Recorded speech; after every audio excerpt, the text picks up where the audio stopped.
social media has been criticized for fueling the flames that led to the violence and destruction that was seen last year around this time. A high-level expert panel appointed by President Cyril Ramaphosa found that the violence was largely enabled by social media. Tweets, WhatsApp messages and other media were an easy way, this report said, of spreading the news about what was happening and what was about to happen. At the time of the unrest, the KZN police chief, that's Nhlanhla Mkhwanazi, also went as far as suggesting that perhaps we should suspend the use of social media services in this country. 1 year on, what lessons have we learned? For this, let's bring in Media Monitoring Africa's Nomshato Lubisi Nkosinkulu, who joins us via our video link this morning. And it's lovely to have you on the program, Nomshato. Thanks very much, as always, for making time. I wonder whether you feel we've improved our ability to monitor what takes place on social media, but more than that, to sift out the noise from the information we need. I think even though social media has provided citizens with a platform whereby they can exercise their rights to freedom of expression, access to information, it has allowed a platform for others who have obviously intentions to manipulate narratives and to obviously cause harm.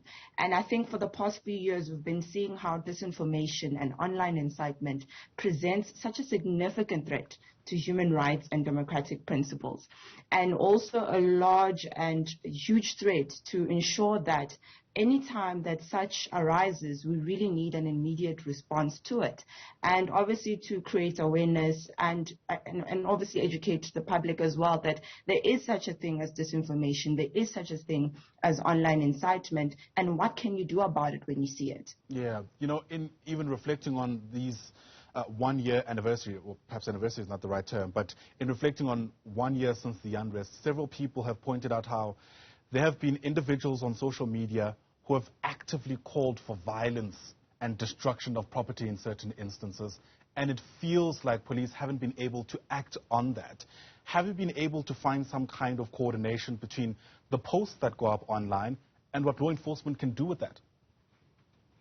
I mean, I think the unrest brought to the attention that, you know, social media, number one, can obviously also be used to show and to obviously react to things on time. And I think one of the comments that were made was that the police also used social media to, you know, be able to see which areas were being affected and obviously which areas violence was really rising.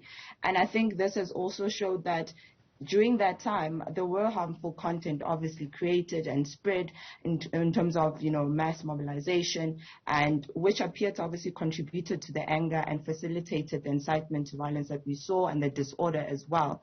WhatsApp community groups as well had a huge play in that in terms of, you know, spreading messages that were either intentionally or unintentionally shared in smaller closed community groups.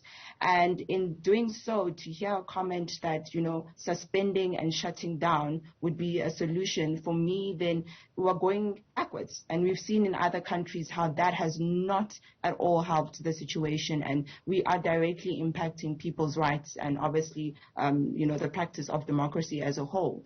And it showed that there is a huge concern around disinformation and how, you know, platforms and different stakeholders need to come together and form a group to ensure that any time such a thing happens, you know, such an unrest or riots or any of sorts, there needs to be some sort of multi approach to it, because we cannot only depend on the police to deal with it. We cannot only depend on government. We cannot only, you know, depend on civil society. There needs to be a harmony in terms of our response to it. Yeah. Speaking about, I guess, you know, having an effective response, one of the long-standing issues around social media is the ability to remain anonymous. In fact, some of the most popular social media accounts in this country have questions around who on earth is running them. In what ways does that complicate our ability to get to the bottom of holding people accountable for stoking things like violence on social media? I mean, for me, that also raises the huge gap that we have when we're talking digital literacy. You know, the public needs to be aware that there are such things as bots, botnets. There are such things as accounts that can be controlled from a different country, for example. There are ways of people, you know, creating multiple networks to push a certain narrative. And I think what happened was, when looking at the unrest, Real 411 did play quite an important role in this, in that it allowed a platform for people to see something and quickly flag it as this is potential disinformation or this is potential incitement to violence, and can this be further investigated? And in doing so, this is a system or a platform that allows reviewing to happen, that allows us to go and approach the different platforms to say, this is an active account that is obviously disinforming people. Can this be taken down?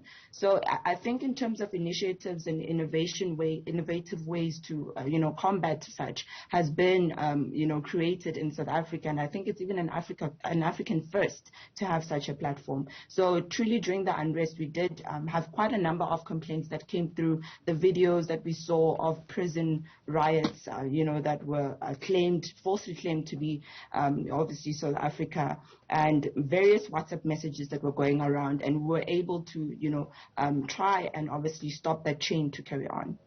Nomshato Lubisi Nkosinkulu, thanks very much indeed for speaking to us. Nomshato is part of Media Monitoring Africa. Appreciate your time.